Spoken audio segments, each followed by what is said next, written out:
sebo omukulu Jeno Itongwa yekolera watuganye okuddamu okwogera ku nsonga zino era nkwebaza amagezi ge wakozesezza ng'okola vidiyo eyo galade ga kikugu nnyo. Nno njagala kwogera kantu kati nnyo just kwebaza webaza. Njagala okutwala omukisa guno okwebaza abakulembeze ba diaspora. Amazima gali nti mutulaze nti musobolera ddala bulungi nnyo okubeera active ku media oluusi n'okutusinga. Oba kitegeera kati ekyo kyemuli mu kukola essaawa eno nze ndowooza wamala kisekka ne banne kye beebuuza. Oba kitegeera kuba waliwo abakulembeze bendabe nga olunaku lumu batadde vidiyo nnya nga bazira kumukumu ate eno wafuta 2 hours n'ate endala mu lunaku lumu nga yakata vidiyo ezi nnya nga mukulembeze.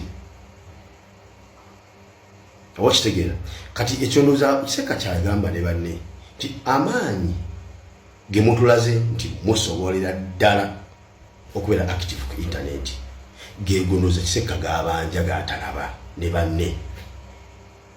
Tusabanga mubadde active ku nsonga zino. Singa mwali active we mutyo ku kiteeka kya Mpuuga kyayagala okweta mu parliament ne musitukiramu mwenna nga musitukidde ku luno ne mukozesa ne mubeera active ku media nga mutera video kumukumu nga muzita kati nga video ezo ziri mu kugamba Mpuuga buteetantala kumalako Bannayuganda ddembe lyabwe kuleeta kiteeka mu parliament ekigaana Bannayuganda okweronda president gwe baagala. Mpuuga singa yakivaako dda nze bwe ndowooza. Amaanyi ago gwe mulaba ge mutulaze nti musobola ddala bulungi okubeera active ku media singa twegattira wamu ffenna ne tugalaga mu kuvumirira ekiwamba abantu ekigenda mu maaso bulijjo kye tulaba ekya n'eggulu. Amaanyi ago ne tugagatta ffenna mmwe ne tukolera wamu nga muli active nga bwe muli essaawa eno ne tugatta amaanyi gonna ku media mu kubanja Abaganda baffe be balemera omwenda okuva ku Olivia Tala be baata naye bali omwenda basigala bayasini machete. Oba oli awo amaanyi ago singa galina kigayambyeko mu kubeera nga Abaganda baffe babata. Amaanyi ago noba active bwe mulaze ku internet singa tukola butyo ffenna wamu nammwe kuba kati ffenna tuli ku media kwetuli namwe kwemuli ne tukolera wamu nga kwetuli nga namwe kwemuli nga ffenna tuli tupushinga tuza ku direction edge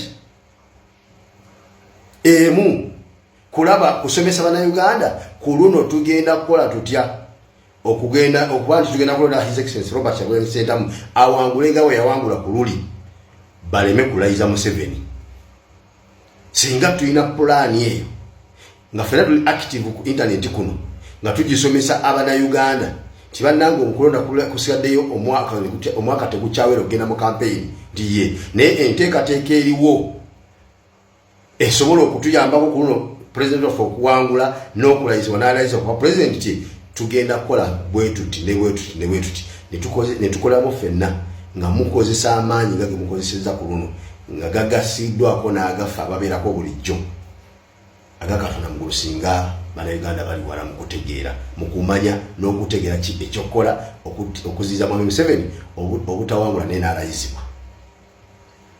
Oba kitegeera so nze bebaza mwe bali tulaga nti muli active era mwe bali tulaga nti musobolera ddala okubeera active ku media naye just mubadde mugayaalamuko obugayazi kati ako mbadde mugayaala ako ketusaba kaveewo musigale nga muli active nga bwe muli ennaku zino essatu nti n'ensonga kiseka tugiveeko tugende ku nsonga endala nga muli active we mutyo nga mutambulira wamu naffe nga mwena muli active nga bwe muli ssaawa eno.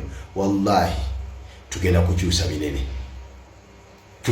binene naye amaanyi gano munagakomya ku nsonga za kiseka zokka ne gaba nga bwe binagwanga tetugenda kuddamu balaba mujja kuba mutukoze bubi kubanga mutulaze nti musobola era musobolera ddala okubeera active ku media. Katusubire nti mugenda kuddayo mugenda sigalako tusigale nga tupushinga nga ffenna tuzadde mu direction edge tusobole otuuka ku kye twagala insha Allah. Mwe bali nnyo mwe bali ddala.